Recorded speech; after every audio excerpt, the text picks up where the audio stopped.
mindfulness worksheet number 1, the pros and cons of mindfulness.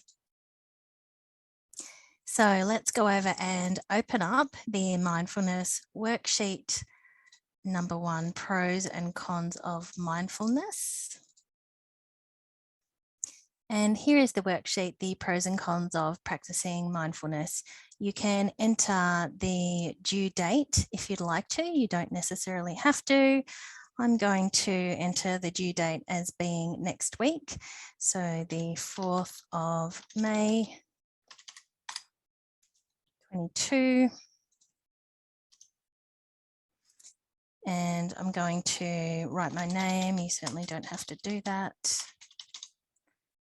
And I'm also not going to write the week starting. The basic instructions are right there at the top. So make a list of the pros and cons of practicing mindfulness skills, and then make another list of the pros and cons of not practicing mindfulness skills. After you've done those two things, check the facts to be sure that you are correct in your assessment of the advantages and the disadvantages. Before we go to actually filling anything out, we want to first rate your willingness to practice. So this is your willingness to practice your mindfulness skills. 0 means that you're not willing whatsoever, and 100 is you're 100% willing. So what we want to jot in here is, oops.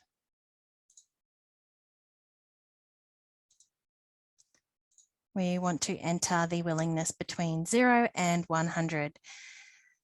I am going to say I'm about 50% willing at the moment to practice my mindfulness. There are multiple situations in which filling out this worksheet is going to be helpful for you, and you can use it in any one of these situations. You can use it in the situation where you are just basically trying to decide whether or not you want to be more mindful of the moments in your life. You can also use it when you're feeling willful and you're saying no to letting go of emotion mind or extreme reasonable mind. So you are saying no to being wise and using wise mind. You can use it when you're resisting observing the present moment, and also when you're escaping the present moment or trying to control it. You can use it when you're resisting giving up interpretations of others or yourself rather than just describing. You can use this worksheet when you're resisting throwing yourself into the flow of the moment and wanting to stand on the outside. So this is resisting participating. You can utilize this worksheet if you're feeling threatened when you think about letting go of judgments. And you can use the worksheet when you're just not in the mood for being effective and you really just want to prove yourself right. When you're filling out this worksheet, you can think about the following questions as you are completing the table below.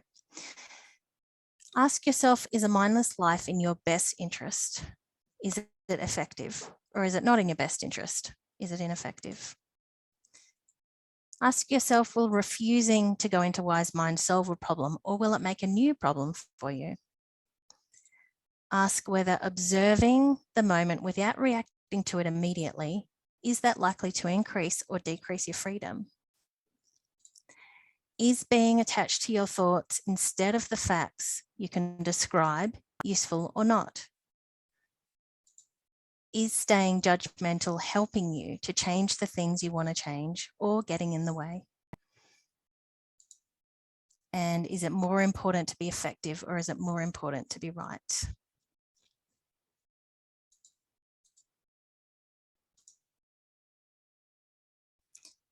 I'm going to use the example of feeling willful about not engaging in a target behaviour in order to fill out this worksheet.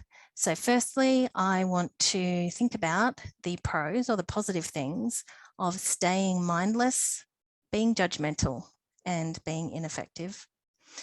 One of the pros of staying mindless is that I don't have to think much.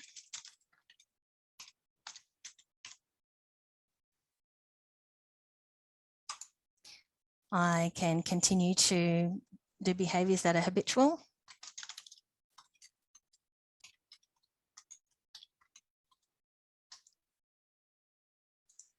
I can stay in denial about my judgments. And we might come back to that quadrant a little bit later.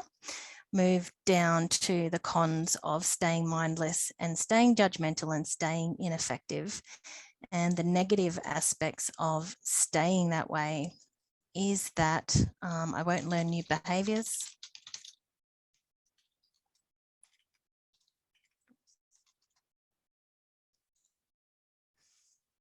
I'll probably feel worse later, even though I'll feel better immediately.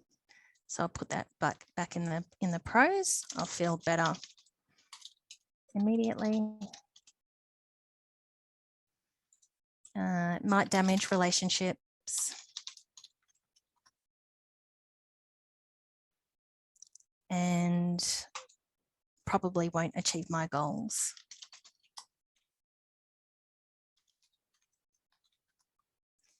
Now, the pros of practicing mindfulness are I will feel better about myself in the long term.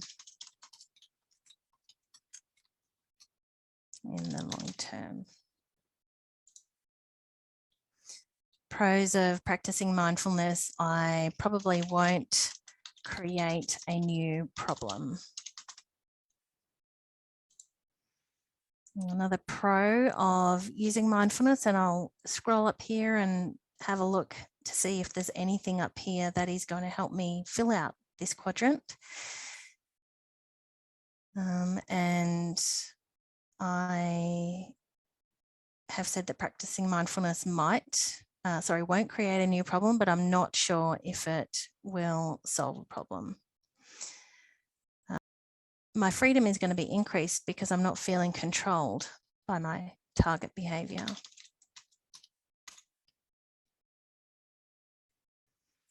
And the cons of practicing mindfulness are it takes effort.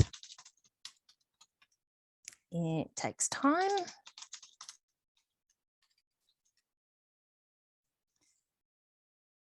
It sometimes makes me feel like I'm not doing it properly. So it can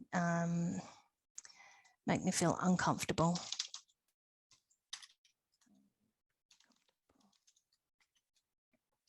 In short term. And other cons of practicing mindfulness is often the target behavior takes away the negative feelings a lot quicker. So I'm going to write takes longer to feel better than if I was to do my target behavior.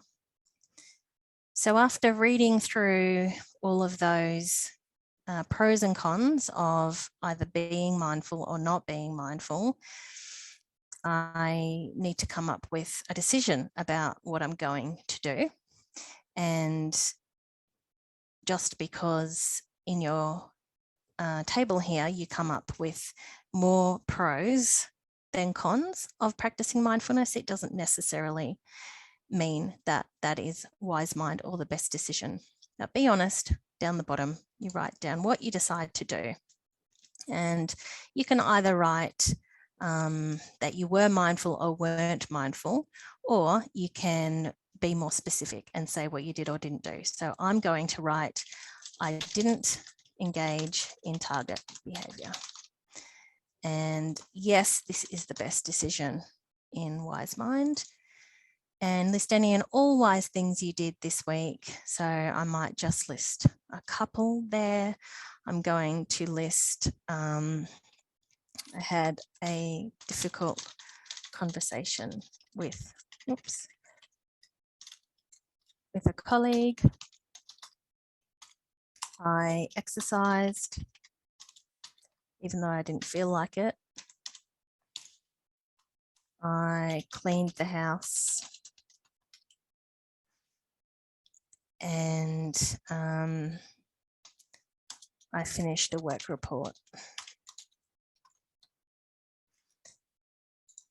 So after we have finished that part of the worksheet, we go back up and have a look at our willingness to practice.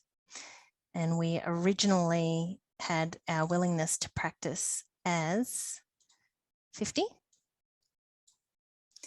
And now we need to decide what our willingness to practice mindfulness is now. And I'm going to jot in there 95%. So I've increased my willingness to practice mindfulness by 45%, which is positive. So there you go. There's mindfulness worksheet number 1, pros and cons of practicing mindfulness. I hope this video has been helpful.